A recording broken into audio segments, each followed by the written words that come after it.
오늘은 지난 시간들에 이어서 막힘이 없는 기도 세 번째 시간입니다. 첫 번째는 우리 기억하시는 대로 진실하게 기도하라. 그리고 두 번째는 확신을 가지고 기도해야 된다. 세 번째는 우리의 이기심을 내려놓고 기도해야 된다. 그리고 네 번째는 하나님과 사람에게 용서를 구하고 기도해야 된다. 이렇게 기도하면 하나님과 우리에게 막힘이 없습니다. 그죠? 마지막 다섯 번째로 오늘 본문 마가복음 11장 23절 말씀, 23절로 25절 말씀 가지고 다섯 번째 대지로 다른 사람의 죄를 용서하고 기도해야 합니다. 이런 주제를 가지고 말씀 전하기를 원합니다.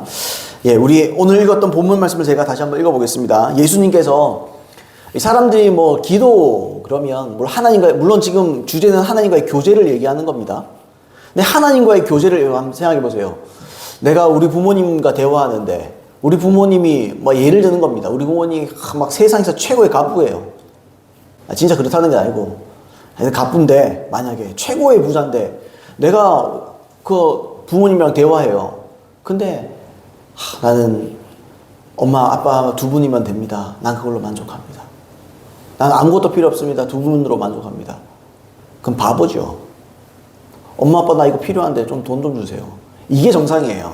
엄마 아빠가 필요해요. 그죠? 첫 번째는 엄마 아빠로서의 필요합니다. 엄마 아빠의 존재가 필요합니다. 근데 엄마 아빠의 지갑에 관심 있는 게 아니라 자식은 당연히 부모로부터 도움받고 도움도 받을 수 있으면 도움받고 갑분데 뭘 못 도와주겠어요. 그죠? 세상에 다 가진 부모인데 뭘 못 도와주겠어요. 자식이 고상한 척 하면서 엄마하고 아빠면 충분합니다. 나 아무것도 필요 없습니다. 그건 정상이 아니에요. 제가 지금 이상한 소리 하는 게 아니에요. 그 정상이 아닙니다. 그죠? 부모님 나와 함께 대화해 주면 됐습니다. 나는 부모님이 재벌이지만 나는 그냥 저기 단칸방에 살랍니다. 단칸방에 살고 밥 겨우겨우 먹고 죽이나 써먹고 나는 부모님께 나아갈 때 두 분만 만족합니다. 이거는 말도 안 되는 소리라는 거예요. 근데 우리가 그런 식으로 이게 영성이라 생각해요. 이런 게. 그 영성 아닙니다, 여러분. 진짜 하나님과의 깊은 관계, 영성 가운데 영성이 아주 깊은 사람들은요, 자기의 필요도 구합니다. 오죽하면 예수님의 기도를 가르치는 내용을 보세요. 예수님이 뭐라 가르쳤습니까? 내가 진실로 너에게 이르노니 누구든지 이 산대로 들려 바다에 던져지라 말하며 그 말하는 것이 이루어질 줄 믿고 마음에 의심하지 않으면 그대로 되리라.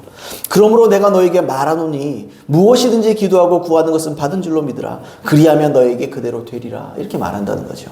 그러니까 하나님과의 관계만이 기도가 아닙니다, 여러분. 약간 균형을 맞춰드리는 겁니다. 하나님과의 교제, 막힘 없는 기도, 막힘이 없다는 게 뭡니까, 여러분? 애초에 진실한 기도라는 겁니다. 필요는 필요하다고 구하는 게 기도입니다. 그러니까 고상한 척 하지 말자는 거예요, 제 말은. 고상한 척, 있는 척, 굉장히 철든 척 그런 거 하지 말라는 거예요. 철든 척 할 필요 없어요. 하나님 앞에는 우리는 자녀입니다. 우리 하나님 아버지는요, 아까 갑부, 재벌로 표현했지만 비교할 수 없는 분입니다. 세상의 모든 것이 하나님의 것입니다. 뭘 못 주겠습니까?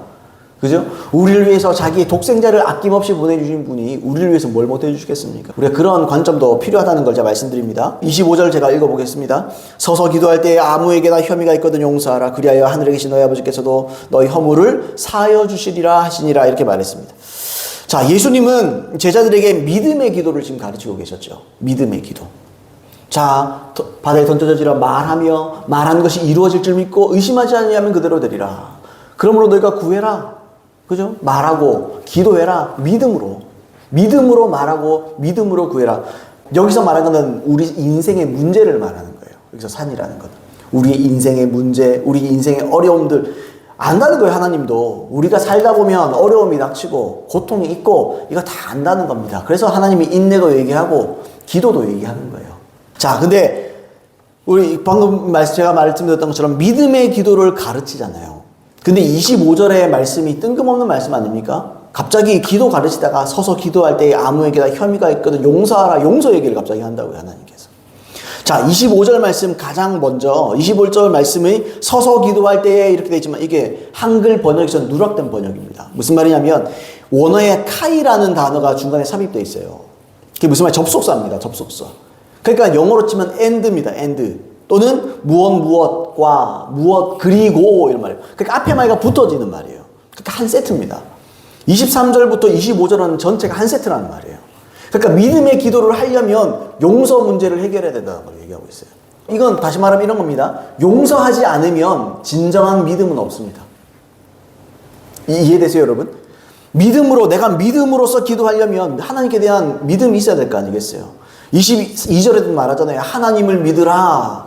또는 하나님과 같은 종류의 믿음을 가지고 있어라. 그 믿음으로 구해라. 이런 말이거든요. 근데 그 믿음을 가지기 위해서는 용서의 문제를 해결해야 된다는 겁니다. 그러니까 내 마음에 하나님 또는 영혼들에 대해서 용서하지 못하는 마음을 갖고 있으면 믿음은 작동하지 않는다는 거죠. 그러니까 믿음은 성립하지 않는다. 지금 그런 말을 제가 지금 아주 압축적으로 말하는데 그렇게 말을 하고 있다는 겁니다. 예수님은 기도할 때 다른 사람의 죄를 용서해야 그 기도가 역사한다. 왜요? 그 기도가 믿음으로 기도하는 기도가 되기 때문에. 그런 말을 한다는 겁니다. 왜냐하면 우리가 다른 사람의 죄를 용서해야 하나님도 우리의 죄를 용서하시고 우리의 기도에 응답하실 수가 있습니다. 제가 왜 이렇게 말씀드리죠? 주기도문에 뭐라고 했을까? 주로 우리가 핵심적으로 기도해야 될 것들이 나와 있죠. 거기에 기도 뭐가 나와 있습니까, 여러분? 우리가 우리에게 죄 지은 자에 대해서 용서하고 죄를 사하여 주지 않으면 하나님도 우리를 죄 용서를 안 해줍니다. 그러니까 내 마음에 미움이 있다, 지옥 갑니다, 그 사람. 제 말이 틀린 말이 아니에요. 내 마음에 미움이 있고 용서하지 못하는 마음을 내가 품고 있다, 그 사람은 총 못 갑니다. 그건 믿음이 아니에요. 그런 믿음은 가짜 믿음입니다. 그러니까 용서해야 소원 가는 거예요. 용서해야. 아, 그러면 그 사람이 나한테 용서를 안 구하는데 내가 어떻게 용서하노? 그 말이 아니죠, 여러분. 하나님도 마찬가지죠. 하나님도 용서를 할 때, 그렇죠, 누가 회개해야 용서해 줄 거 아니에요. 그러다 적어도 하나님은 그 사람이 돌아오면 얼마든지 용서해 줄, 기꺼이 용서해 줄 마음을 품고 계시죠. 여러분, 고린도전서 13장에 나와 있는 것처럼 사랑은 악한 것을 생각하지 않습니다. 상대방이 잘못되기를 원치 않습니다. 이 말은 상대방이 항상 잘 되기를 원해요. 그러니까 항상 용서하는, 이 사람이 지금 악한 일을 해요. 나한테 나쁜 짓을 해요. 그럼 나도 싫죠. 그러면서도 내 마음에는 이 사람이 용서를 구하면 내가 얼마든지 용서하겠다라는 마음을 갖고 있는 거예요. 그게 용서하는 마음. 그래서 사람들이 저쪽에서 용서 안 하면 내가 어떻게 용서해 주노? 저 사람이 용서를 구해야 용서해 줄 거 아니냐? 그 말 자체가 용서할 마음이 없다는 거예요. 그게 한면으로 보면. 자, 간단히 말하면 하나님과의 우리의 관계는 용서 문제가 해결되지 않으면 하나님도 우리를 용서를 못하기 때문에 어때요? 하나님과 우리가 어때요? 막힘이 있는 거예요. 막히는 거예요. 용서 없이는 기도 응답 없습니다. 다시 말해, 용서 없이는 하나님과의 교제도 없습니다. 믿음이 발동하지 못할 뿐더러 하나님과의 우리 사이에 교제도 없어요. 용서해야 됩니다. 용서해야 됩니다.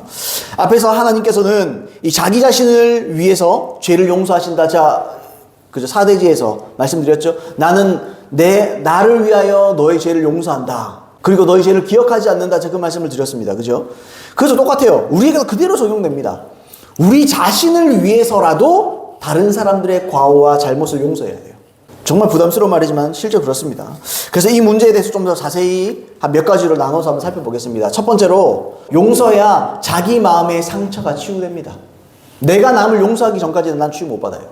내 마음의 상처. 닐 앤더슨 박사님이 이렇게 말했습니다. 당신이 이 사람이 나에게 너무 큰 상처를 주었기 때문에 용서할 수 없어요 라고 말할지 모른다.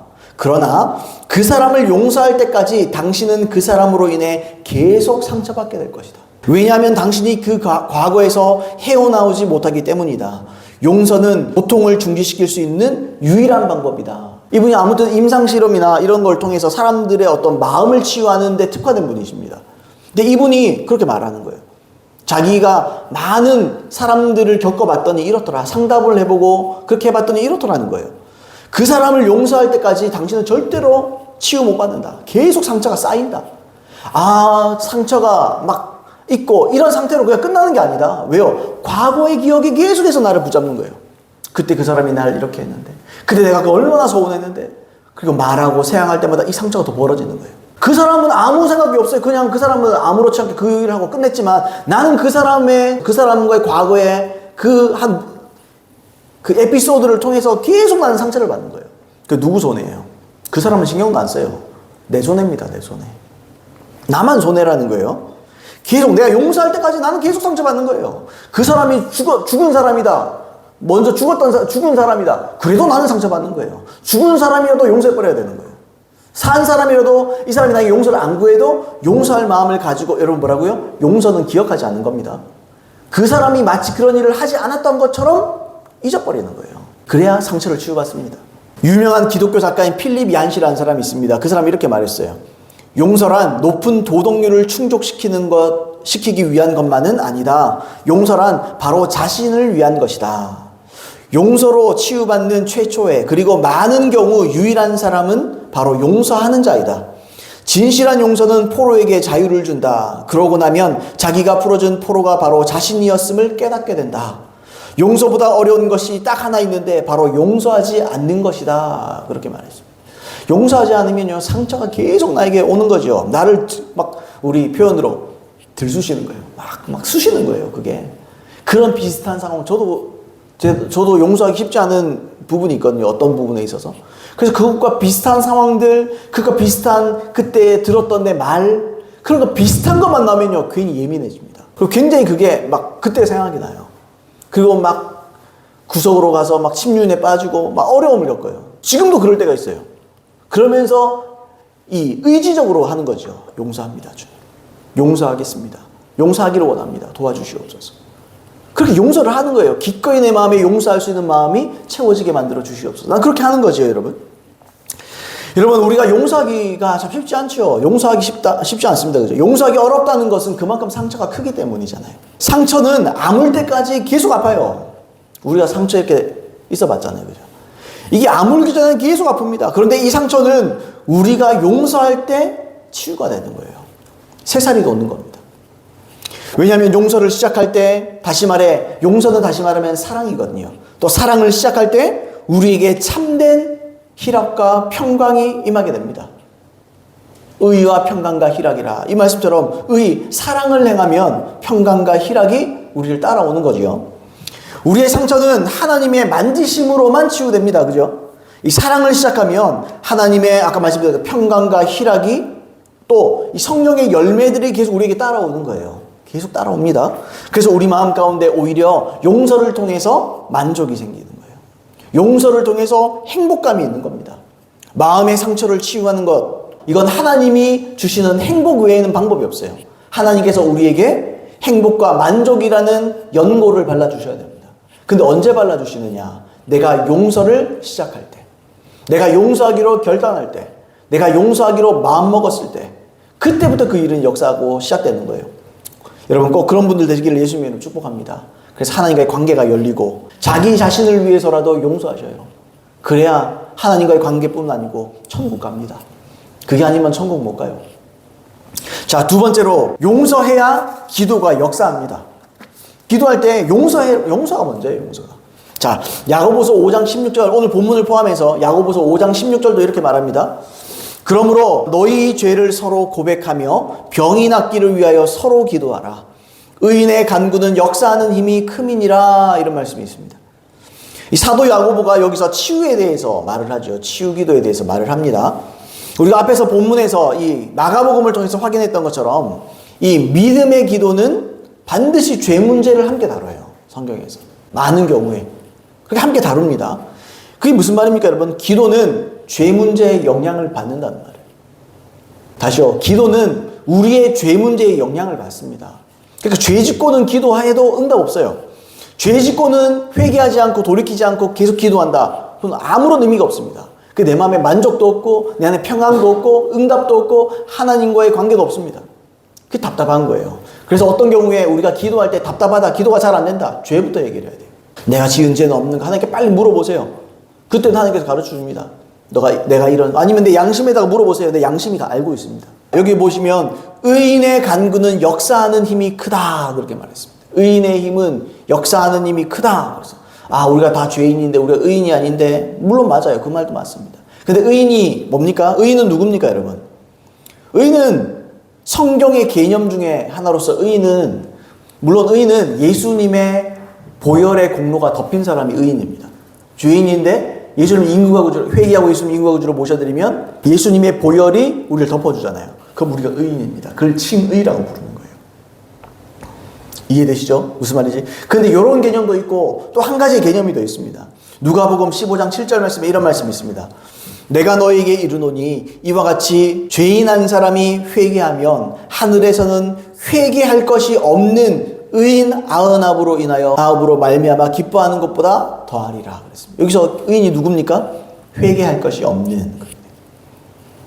회개할 것이 없는 의인, 이렇게 되죠. 그 의인이 누구죠? 회개할 것이 없는 사람. 아멘입니까, 여러분? 회개할 것이 없는 사람. 다시 말하면 우리 오늘 말씀의 맥락으로 보면 용서할 사람이 더 이상 없는 사람. 더 이상 용서할 사람이 없는 사람. 모든 사람을 다 용서했어요, 그냥. 그러니까 누구를 보고 막 악한 마음이나 막 있잖아요. 우리 앙심을 품고 그런 거 없어요. 그렇다고 뭐 무슨 사람이야 다 잘 지내라, 친하게 지내라. 그럴 수는 없어요, 사람이. 그죠? 다 코드도 다르고 사는 것도 다르고 서로 뭐 말도 다르고 뭐 그런데 무조건 다 친하게 지내는 게 용서 그거 아닙니다. 근데 적어도 이 사람과 나 사이에 내 안에 꿍한 게 없어야 돼요. 내 마음에 이 사람 때문에 물론 분별하고 이런 면들은 있겠죠. 아, 이 사람 또 나를 뭐 예를 들어 이용하려고 그런다. 근데 그걸 분별은 하되 악의를 품으면 안 돼요. 아, 이런 사람이구나. 그냥 그거 인정해버리고. 아멘입니까, 여러분? 그게 용서예요. 그런 게 용서예요. 자, 아무튼 의인은 누구냐? 회개할 것이 없는 사람이다. 회개할 것. 더 이상 용서할 사람이 없는 사람이 의인이에요. 그러니까 이 의인의 기도는 뭐라고요? 역사하는 힘이 크죠. 여러분, 이 말이 뭡니까? 여기서 치유를 얘기하잖아요. 그 역사하는 힘이 크다는 말이죠. 놀라운 능력 있는 감기 정도 말고 막 암덩어리가 떨어지고 이런 기도, 역사는 그죠? 그런 놀라운 차원의 치유는 누구를 통해서 일어나요? 의인을 통해서 일어납니다. 여러분, 사랑하시고 용서하십시오. 그게 능력의 비결입니다. 능력의 비결은 딴 거 아니에요. 사랑하는 겁니다. 예수님이 뭐라고 그러십니까? 민망히 여기사 그들을 고쳐주셨다. 민망히 여기사가 번역이 우리는 민망히 좀 남사스럽다 이러는 게 아니고 성경의 민망히 여기사 그 옛날 구어체예요. 긍휼히 여기사 그런 말이에요. 긍휼히 여기사, 불쌍하게 여기사, 자비롭게 여기사, 사랑하사 이런 말이에요. 사랑하기 때문에 고쳐주는 거예요. 여러분, 용서하는 여러분들 되길 바랍니다. 제가 되고 여러분 되길 바랍니다. 자, 세 번째로 용서해야 사랑할 힘이 주어집니다. 용서해야 힘이 주어져요. 내가 용서를 결정해야 그 다음부터 하나님께서 능력이 주어지는 겁니다. 아까 좀 전에 말했던 걸 비슷한 이야기죠. 데이비드 시멘스 박사라는 분이 이렇게 썼습니다. 하나님이 처리하실 일을 우리가 대신하지 못하고 우리가 처리해야 할 일을 하나님이 대신하지 못한다. 사람이 할 수 있는 영역은 우리의 의지를 사용해서 용서를 선택하는 것이요. 하나님이 하실 수 있는 영역은 우리의 감정을 변화시키는 일이다. 내가 사람들에게 그들을 기꺼이 용서하고자 하느냐고 물으면 많은 사람들이 이렇게 대답한다. 나는 내가 용서해야 한다는 걸 압니다. 나는 실제로 용서하기를 원해요. 그러나 나는 당신에게 정직하지 않으면 안 되겠죠? 정직하게 말해서 내가 받은 상처가 너무나 크기 때문에 내가 참으로 지금 즉시 기꺼이 용서하려고 한다고는 생각하지 않습니다. 그러니까 그 필요성을 아는 거죠. 지금 여러분들 필요성을 알잖아요. 제 말 듣고 필요성을 아시겠죠? 아, 당위성을 아는 거예요. 아, 용서를 해야 되는구나. 근데 이 말이 우리의 고백이기도 해요. 근데 내가 지금 당장 그렇게 한다는 자신은 없다. 내가 받은 상처가 너무 크기 때문에 내가 지금 당장 기꺼이 용서하려고는 생각하지 않는다. 딱 우리의 고백입니다. 그죠? 이럴 경우 나는 그들의 정직성에 대해 감사하며 그들에게 또 다른 질문을 던진다. 당신은 기꺼이 용서하게 되기를 원하고 있습니까? 그러니까 나는 용서하기 힘들다 이건데 그럼에도 불구하고 그렇게 기꺼이 용서하기는 원하냐? 이걸 물어보는 거죠. 말장난인가? 그렇지 않다. 이것은 터무니없는 말장난이 아니다. 우리가 주여 저는 정말이지 기꺼이 용서하기를 원하지 않습니다. 그러나 저는 그 대가가 어떤 것이라 할지라도 당신께서 저로 기꺼이 용서하기를 원하게 만들어주시기를 원합니다. 라고 말하는 순간 능치 못할 것이 없는 하나님의 은총이 우리의 것이 된다. 그분은 신실하시다. 그러니까 기꺼이 내가 원하고 한 걸음만 내디뎌라. 그러면 하나님이 능력을 준다 그런 말을 하는 거예요. 그래서 자꾸 사람들이 그렇게 얘기한다고요. 아까 이 사람 뭐라 그랬어요 처음에? 하나님이 처리하실 일이 있고 내가 해야 될 일이 있다. 근데 사람들은 용서를 얘기하면 자꾸 초자연적으로 갑자기 내가 용서할 마음이 생겨서 마음이 넓어지는 거 이렇게 생각하는 것 같다. 근데 그렇지 않다. 내가 할 일이 있고 하나님이 하시는 일이 있다. 내가 결정하고 내가 결단하고 기꺼이 용서하기로 마음 먹으면 그때 하나님께서 은혜를 베풀어 주시는 것이다. 이런 말을 하는 겁니다. 이건 성경적인 말이 맞아요. 우리는요 인형이 아닙니다. 우리는 로봇이 아니에요. 우리는 어떤 소프트웨어 프로그램을 위에 쫙 깔아준다고 해서 뭔가 되는 게 아닙니다. 우리가 당위성을 알았으면 그게 필요성이나 당위 같은 말인데 그걸 내가 알았으면 내가 그걸 결단하는 거예요. 내가 결단하고 나는 주님 나는 자신 없습니다만 나는 이렇게 하기로 결단하고 하나님 그렇게 내게 해주시길 간절히 소망합니다. 나는 그렇게 결정합니다. 그럼 하나님 은혜를 준다는 거예요. 네가 그렇게 결단했느냐? 네가 그렇게 원하느냐? 기꺼이 용서하기를 네가 참으로 원하느냐? 그럼 내가 은혜를 줄 것이다. 결단은 내가 합니다. 선택은 내가 하는 거예요. 그 다음은 하나님이 하시는 거예요. 근데 우리는 결단은 자꾸 포기해요. 뭐 때 되면 되겠지, 때 되면 안 됩니다. 뭐 언젠가 되겠지, 언젠가 되는 건 없습니다. 제가 자꾸 얘기하잖아요. 그런 얘기 자주 드리죠. 나중에 미래 언제 되겠지, 그런 건 없어요. 지금 해야 됩니다. 지금 사실은. 지금 내가 시작하면 하나님이 지금 은혜를 주는 겁니다.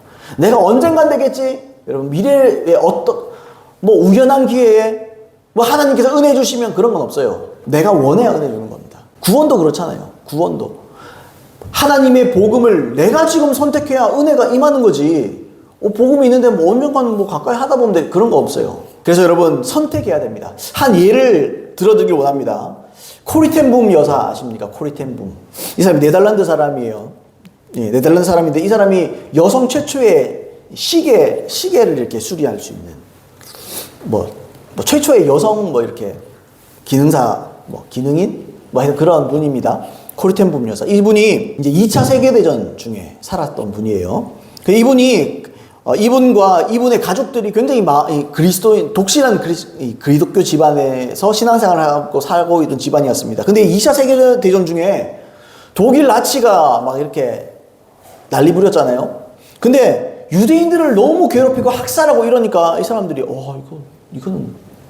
이건 아니다. 그래서 이분들이 숨겨졌어요. 집에다 숨겨주고 도망치대 해주고 돌봐주고 유대인들을 지켜준 거죠. 그러다가 체포됩니다. 독일 나치에 체포가 돼요. 그리고 엄청난 고통을 당합니다. 감옥에서 엄청난 고통을 당해요. 그리고 그 이후에 이분이 여러 나라의 유태인 학살에 대한 자기의 진상 증인이거든요. 직접 봤던 사람이니까 증언을 하는 거예요. 증언을 했습니다. 그러면서 이 하나님께서 오래전에 자기를 고문했던 자들을 자기가 용서할 수 있게 됐다. 하나님의 은혜로. 이제 그런 간증들을 했어요. 그런 걸 소개하면서도 매번 간증을 이렇게 한 겁니다. 그래서 간증을 했어요.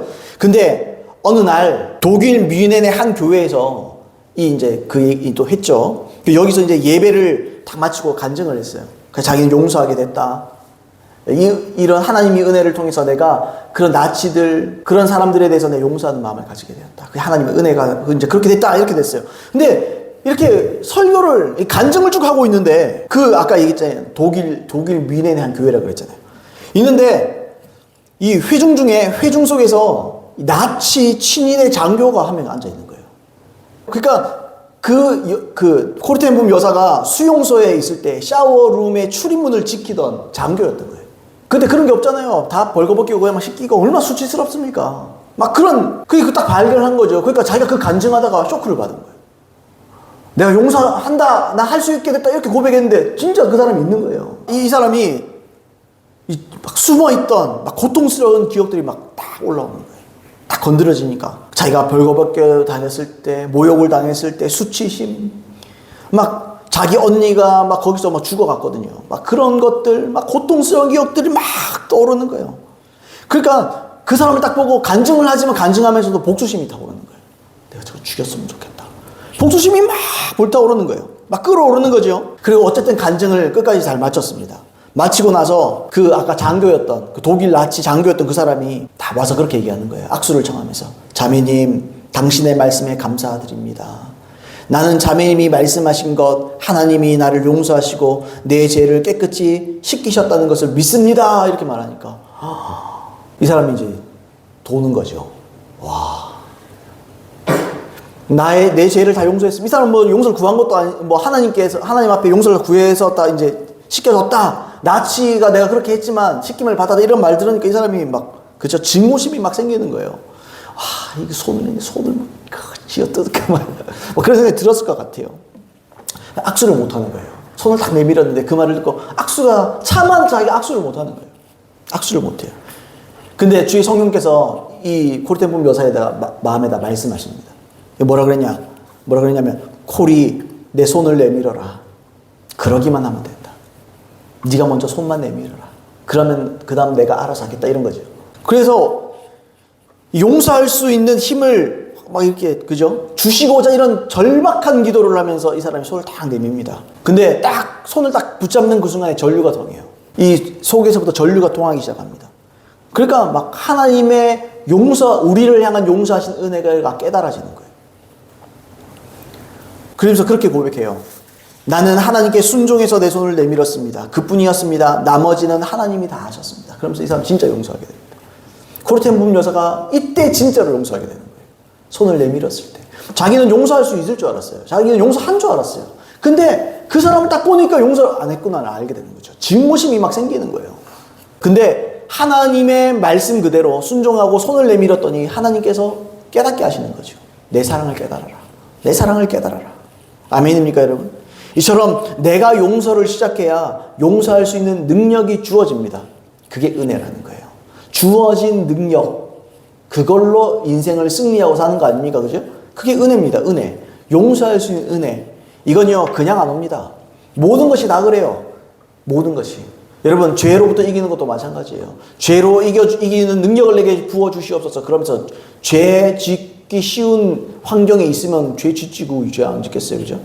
사람은 로봇가 아니라니까요. 그럼요, 피해야 되고 죄를 짓지 않도록 노력하고 애써야 돼요. 그래야 하나님의 은혜가 임하는 거예요. 똑같은 겁니다.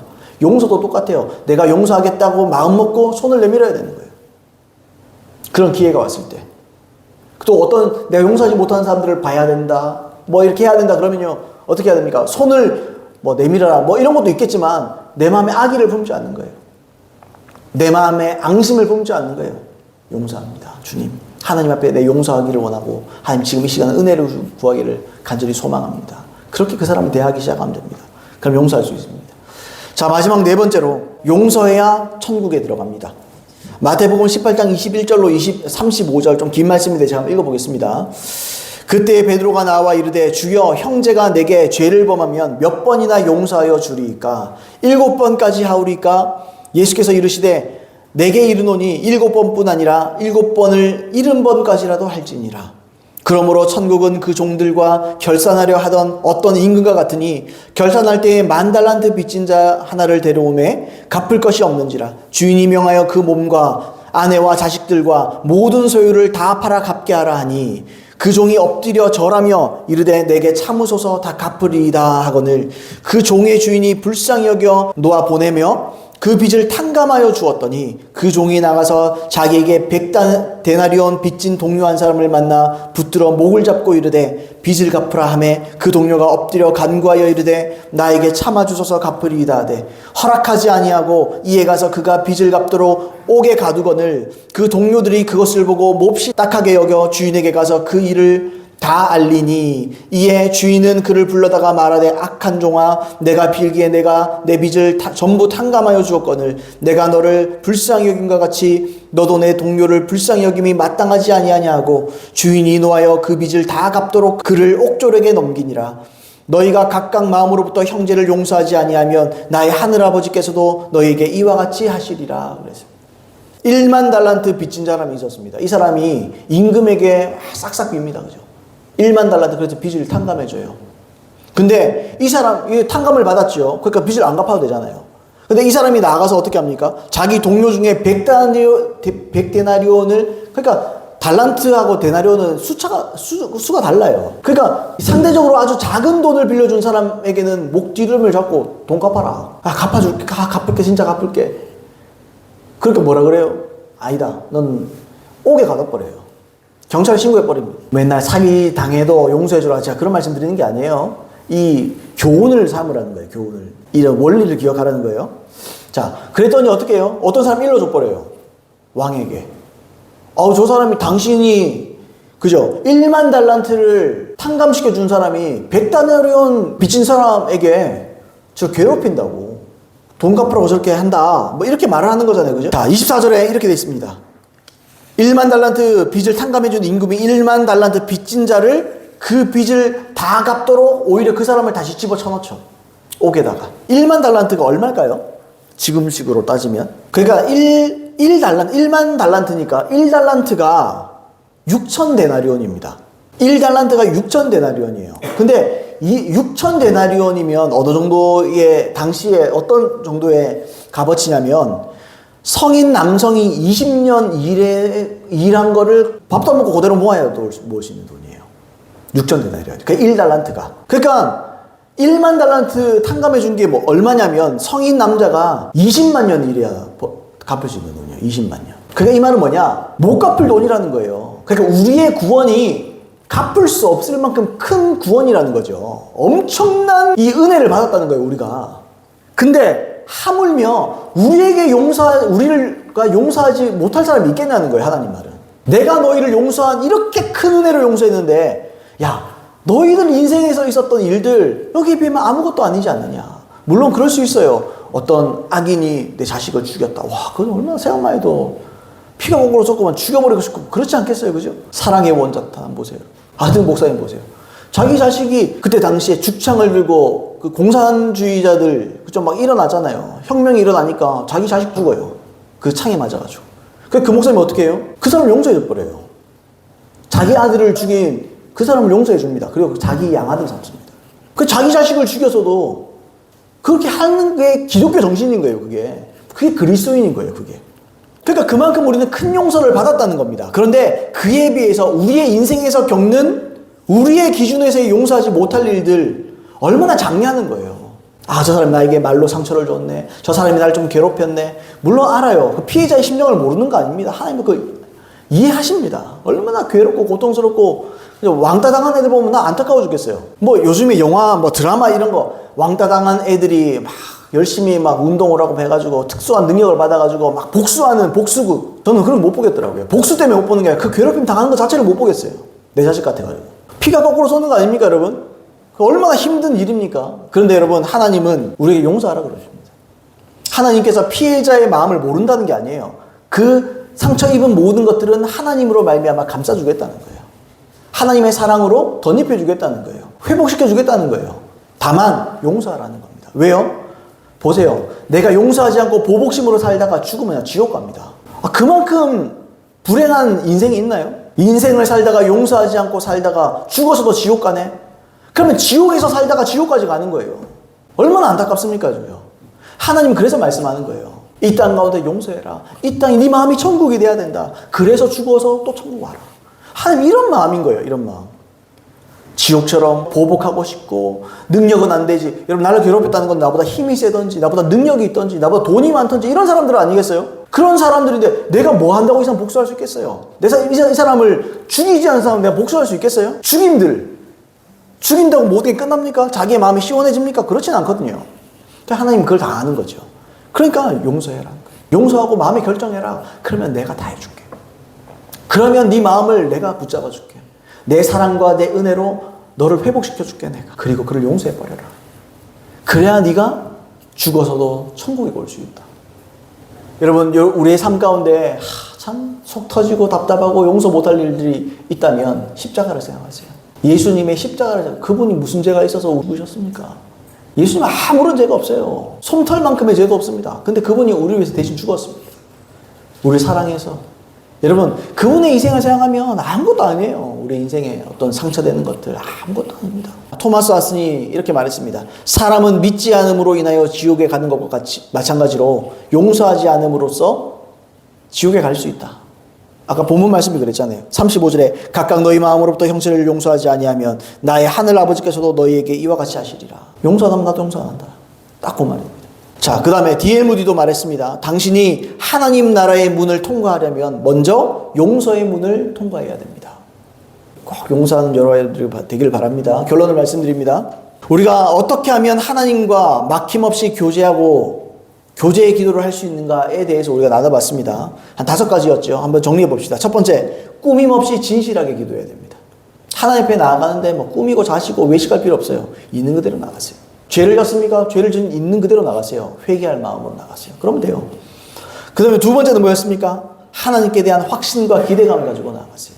내가 기도하면 하나님 날 만나주신다. 하나님은 살아계시고 하나님 내 말씀에 내 기도에 응답해 주신다라는 기대감을 가지고 가세요. 왜요? 그게 약속이에요. 우리가 주의 이름으로 그분을 부르면 그분은 우리에게 오십니다.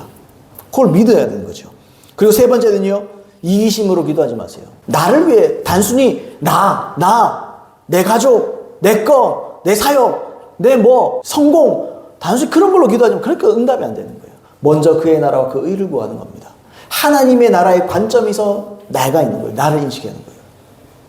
하나님의 나라의 관점, 하나님의 나라에서 내가 어떤 부분을 감당하고 있는가를 인식하고 기도해야 돼요. 꼭 그렇게 하길 바랍니다. 네 번째로, 하나님과 사람들에게 진심으로 용서를 구하고 죄 용서를 받고 기도하는 겁니다.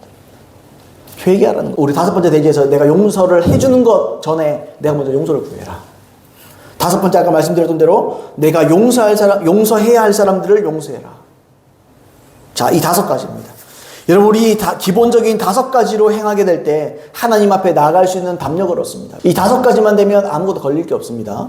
요한일서 3장 21절로 22절 이렇게 되어 있습니다. 사랑하는 자들아, 만일 우리 마음이 우리를 책망할 것이 없으면 하나님 앞에서 담대함을 얻고 무엇이든지 구하는 바를 그에게서 받나니 이는 우리가 그의 계명을 지키고 그 앞에서 기뻐하시는 것을 행함이라. 계명을 지키고 그 기뻐하는 것이 뭡니까, 여러분? 그 앞에서 다섯 가지잖아요. 이걸 하면 어떻게 돼요? 우리가 하나님 앞에 담대함을 얻을 수 있다. 그리고 구하는 건요, 다 이루어진다는 말이에요. 무엇이든지 구하는 바를 그에게서 받나니. 이렇게. 이 다섯 가지를 기도하기 전에 이 다섯 가지를 쭉 생각해 보세요. 그게 내 양심에다 물어보세요. 내 양심에다가. 이 다섯 가지 중에 내가 거스른 건 없는지, 이 다섯 가지에 포함되지 않는 것은 없는지. 그럼요, 기도하다가도요, 우리 마태복음에 나오잖아요. 너희가 하나님께 재물 드릴 일이 있을 때 어떻게 하라고요?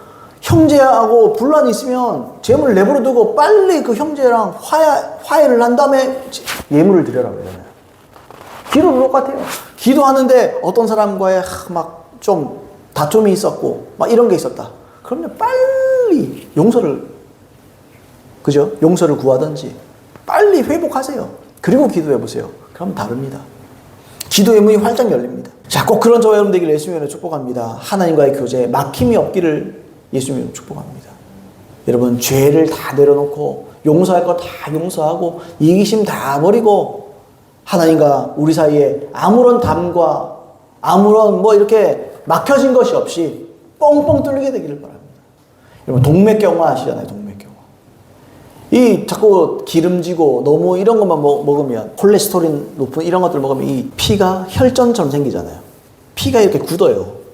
그러면 그것 때문에 뇌졸중이 일어나기도 하고 사람이 이게 안 좋잖아요. 그죠? 몸에 엄청 치명적인, 심장 가까이 있으면 죽어요. 그럼 어떻게 되죠? 뚫려야 되는 거죠. 뚫려야 되는 거. 어떻게 뚫을 것입니까? 오늘 나는 이 다섯 가지를 생각하시기 바랍니다. 하나님과 우리의 관계 가운데 막힌 게 있다. 그럼 나는 죽는 겁니다. 하나님은 죽을 일이 없어요. 하나님은 영원히 살아계십니다. 죽으면 내가 죽는 거지. 여러분, 죽기 싫으면 표현이 좀 그렇습니까? 여러분, 살려면 이 다섯 가지에 집중하는 저와 여러분 되기를 예수님으로 축복합니다. 그래서 저 하나님과 여러분 사이에 담이 없고 허물이 없고 가까워지는 막힘이 없는 저와 여러분 되기를 예수님의 이름으로 축복합니다.